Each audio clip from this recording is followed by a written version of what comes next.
Greetings and welcome to the Pure Report. I'm your host, Rob Ludeman, and it is time to bring the orange. And Chadd is already giggling a little because it's so much fun to have him back in. Introducing Chadd Kenney from our office of the CTO. I'm going to just let you describe what you're doing.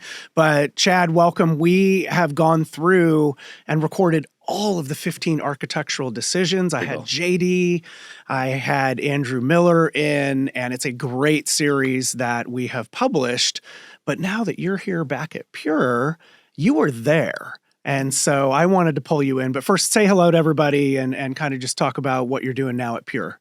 Yeah, well, thanks for having me. This is a lot of fun. I listen to a lot of these all the time, so it's exciting to be here. So for those who don't know me, I was an early Puritan, joined at about 40, 50 people in the company at the time, and I was an early SE, so I got to experience a lot of the initial first things in many cases, which drove some of the 15 things later. But today I'm the VP of Technology. I get to do a bunch of fun, call it projects internally within the company. A lot of stuff focused around new messages, new narratives, corporate strategy of what, kind of where we're headed as a company and both the product side as well as, where we want to help customers understand exactly what outcomes we're looking to deliver for them. So excited to dig in on a lot of this as well as some of the fun projects that we're working on. Yeah, I think we'll hit that toward the end, but it is fun to have the historical retrospective, right? Given that we spent time and we kind of chunked out the decisions. By now we'll have published all of them and everybody can sit through and watch or listen to those all in one place. But you were there, right? And so that's the part I wanted to uncover a little bit and just kind of get back to the philosophy. Do you remember what employee, were you one of the early employee numbers too? Was that I'm 68.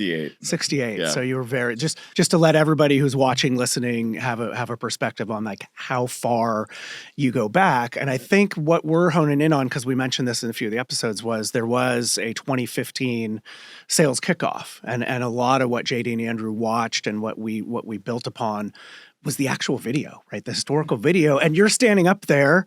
You're a little bit younger, right, than now. Everybody, that was when thin cause was a thing too, which is kind of fun to see that. Yes. So what was that? Sales kickoffs, SKO as we call it, but you had all the technology people that are sellers in the company in a room, and you introduced this. You pulled this together. How did you come up with, as a team, the whole idea? Like, did it start at 15? Was it a whole? Because we do a lot of things here. Yeah. You know what's funny? I came to Pure from EMC, and EMC was, let's just call it a little bit more complex, or a lot more complex to actually be able to deliver a lot of solutions for customers. And as I moved over to Pure and really fell in love with the technology, I started to really realize that there were some core aspects, as well as many other folks, that we were highly differentiated around. And as we scaled the organization, sometimes I feel like people kind of took for granted the simplicity, aspects of things, or the way that we actually build intelligence within our software to interface with NAND. And as we got bigger and bigger in the organization, we started to realize that maybe we should think about documenting these things a little bit. Right. And it didn't start off as 15 things. It actually started off as many things. In fact, I think the original document was called The Things. And we later then called it the 15 Things after somewhat distilling a lot of these concepts down. But there's something really special at Pure, of which we actually take the hard roads on almost everything. And, being outside of Pure for a little while, where I took a little vacation outside of these walls, I started to really rationalize how big of a deal that was for me and especially for customers as you're trying to sell these products.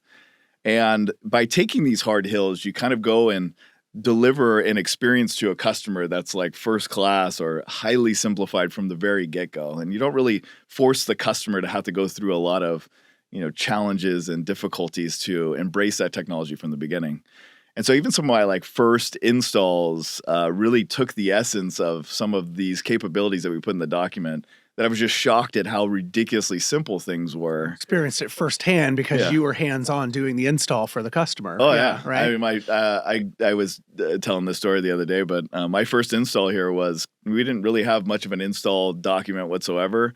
Cause had just finished these colorblind stickers to help you, if you were colorblind, even to be able to find the right holes for the InfiniBand cables and the like.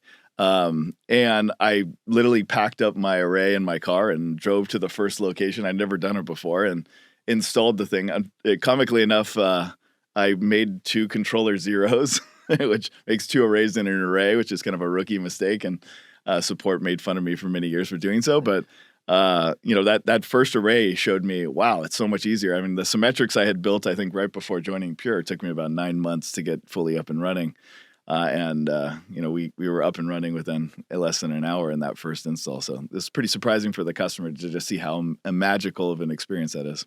Yeah, and the same thing with Evergreen. I remember I had Joe Reynolds and John Owings on, and it was at their 10-year anniversary. Oh, cool. And the fun story they told was when they did their first Evergreen upgrade, right? Yeah. It was an FA something to an FA. So I don't remember the exact model numbers, but it was the first time, and they got Kaz on the phone, right? And Kaz, what is this?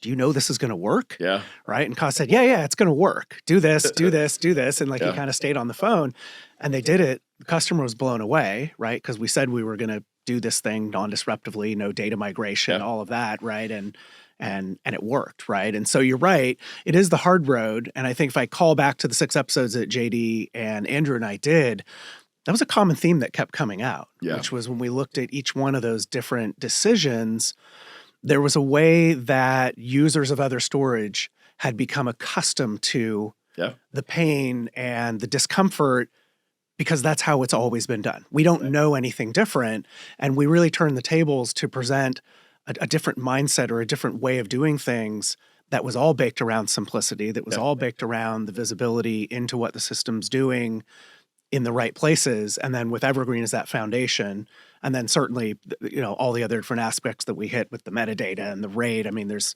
15 of them. I'm not going to name them all here, but you definitely saw that. So how was that received when you were at that sales kickoff? You get up in front of a bunch of SEs, a bunch of technical specialists. You're up there with the CTO. Kaz is up there.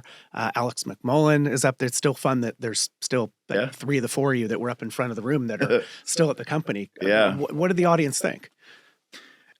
It was actually one of the cooler sessions I think I'd had at SCO. It went relatively long from what I remember, because we just had so many topics to talk about on each of them.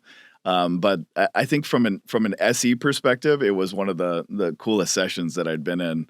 I think one of the interesting parts too is it was the first time I think they had really heard them all somewhat separately. Yeah, right? Like you kind of when you talk to the narrative of Pure, a lot of it kind of got all somewhat munged together, right? Like one of the cool capabilities that just reminded me as you were talking was a easy road we could have taken is we could have used enterprise class SSDs, and we could have used a very similar way of operating to them as a disk-based system, which is what many of our friends in the industry decided to do. And instead, what we did is we actually used the crappiest flash on the planet. And in fact, Kaz for a long period of time was talking about using like camera flash if he could in an enterprise class device. Consumer grade, yeah. But even worse, like the lowest end of consumer grade drives. And the fact that we were able to use consumer drives, especially in an era where they were like burning out in laptops, and actually make them enterprise worthy. And in fact, I'd even say better than enterprise class devices in the longer term now that we've seen it, was absolutely amazing. But that was a very hard road to take from the get-go, where it would have been a lot easier to just say, screw it, we'll just use an enterprise class device and get the thing out the door. And so I think a lot of these things took a little while for people to appreciate that was such a hard road that we took, which then later, turned into, well, we don't even like what the drives do internally. And so now we want to build our own drives that kind of take away some of the firmware capabilities of garbage collection and the way they map NAND and all that kind of fun stuff that we then later built our own device around. But we would have never gotten there if we didn't start with using kind of this off-the-shelf consumer flash with highly intelligent software. Well, and that was part of the journey we discussed as well when we got to that module, right? It wasn't just flash and the specific type. It was that we have a deep understanding of flash and what it can do, and then the software that you're going to architect around that to take advantage of it. And so that doesn't matter if it's the crappiest consumer grade flash or enterprise stuff or NAND or whatever else came, or if we're going to design our own modules. It was just fundamentally we understood, okay, this is what we need to do with this media.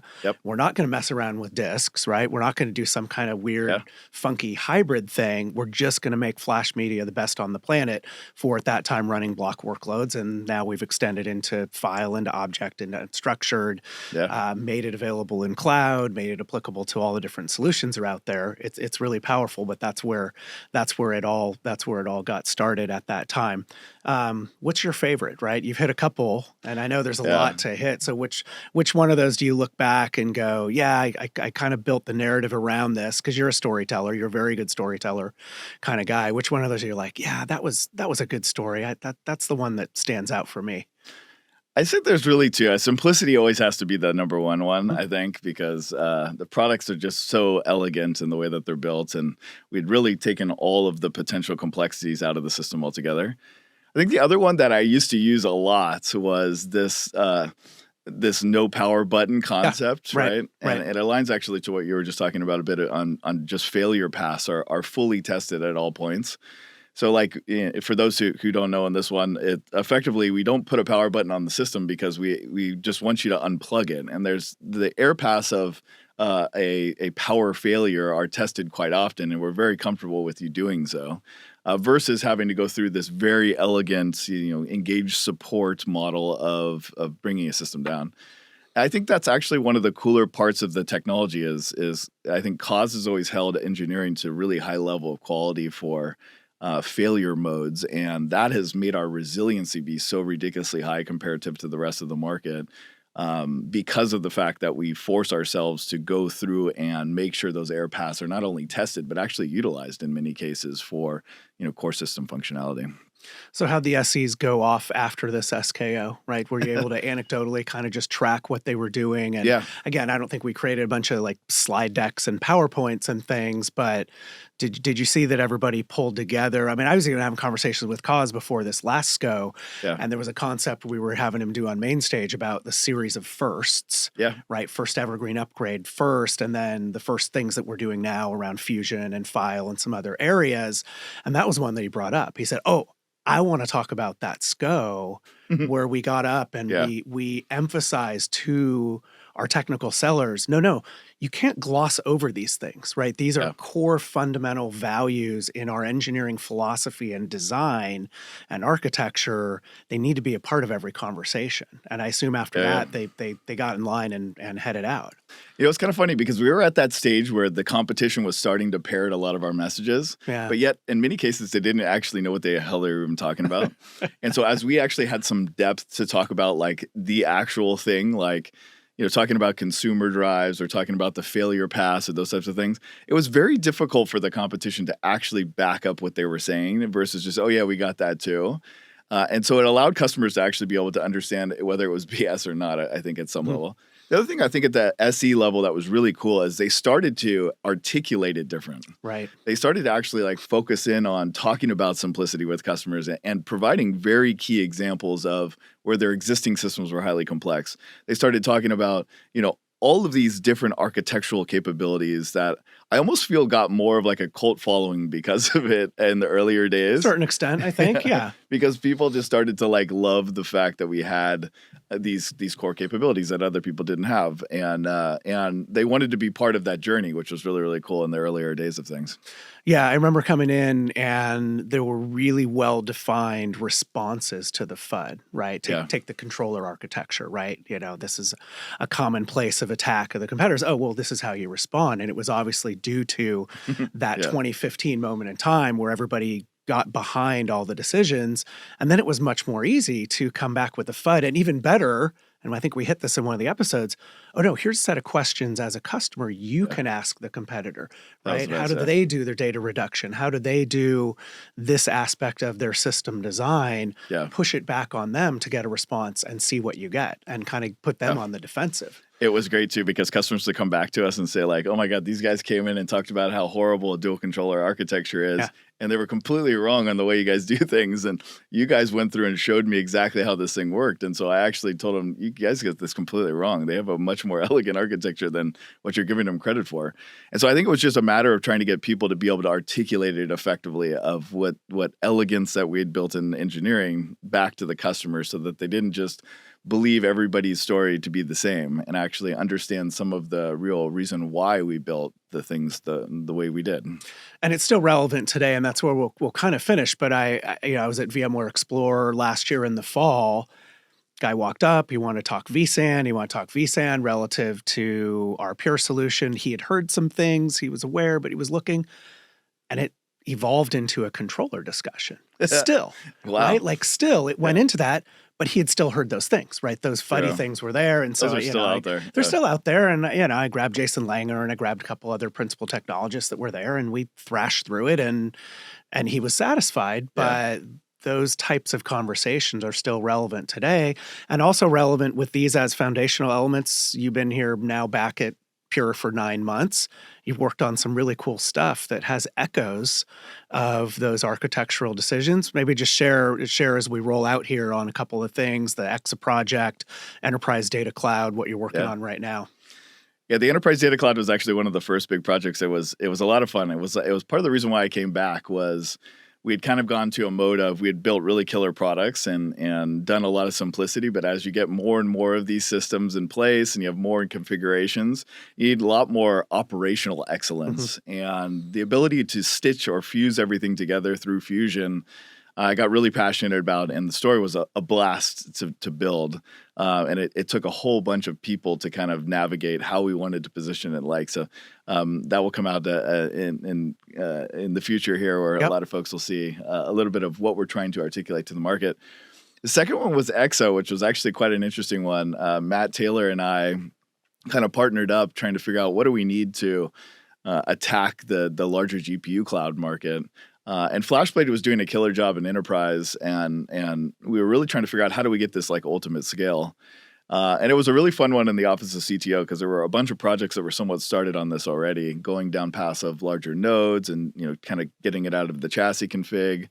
And then we started to get into a world where we started hearing customers asking us for like 10 or 20 terabytes per second. We're like, holy smokes, like there's nobody who can do this out there. And one of the key things that were really cool for us was we took the core IP, which if you look at, it started in FlashArray with like a key value store that was really, really good at accessing NAND in a highly transactional manner. We then put it into FlashBlade, effectively scaling it out across blades. So we had this really killer flash technology that we didn't want to just get rid of and say, let's start new. But leverage that technology as like a metadata optimization, because all we heard from customers was, oh, metadata is incredibly challenging to deal with, and object counts, and so we started to realize we had a lot of core IP that was great there. What we were missing was the ability to somewhat disaggregate the linear data growth outside of the metadata. And it resonated really well with customers. So that was a killer project to jump in and dive into to help with some of the messaging and narrative with customers and of course, help define some of the product as well. Yeah. And certainly, as I said, echoes back to those original design decisions and around the architecture. Super cool. Well, thanks for sharing. It was great to get you on here. I'm going to get you back again for something else. I know we've been talking through this over and over again, but you're just a wealth of knowledge, and plus the historical context and aspects are really super valuable, I think. And that's why we wanted to have you come in here as a, a prologue, epilogue. I don't know what quite the right word is, but it made a lot of sense after going through the 6-episode series on this to have you come and just tell people the origin story, but then bring it kind of full circle to modern. So thank you for that. Yeah, thanks for having me. This is a blast. I've been listening a bunch. I'm honored to be on here. So thank you so much. No, it's awesome. First time, long time, as they say, right? Yeah. So thanks, everybody. Chadd Kenney, great to have him on the program. Look for him out on LinkedIn, and certainly more to come with some of the other projects that he is working on. Always great to see what you are up to. And thank you out there for listening, for viewing this episode as part of the 15 Architectural Decisions series. As always, tell a friend, tell a colleague, share the program out, and we will keep the great guests like Chadd coming on. And with that, we'll wrap for Pure Storage. For Chadd Kenney, this is Rob Ludeman saying, don't look back. Something might be gaining on you.